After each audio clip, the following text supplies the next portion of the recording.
We are now at the niche, which is off of the dining room, and the developer intended it to be a wet bar.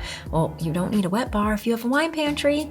So we wanted to make something unique, and one of the homeowners lived in London for work, and I drew inspiration from the iconic red phone booths that you see throughout the city. So instead of doing red, we did blue because that fit with their color scheme. There is woodworking on all four sides. So instead of stepping into a phone booth, you step over the frame onto the bench to have an intimate conversation. We used blue velvet for the upholstery on the back wall, and the channeling replicates the mullion pattern on the phone booth's glass. The last thing we did here is we added reeded front cabinets. These are touch to open drawers, and they conceal outlets where they can charge their Sonos speakers or whatever they want.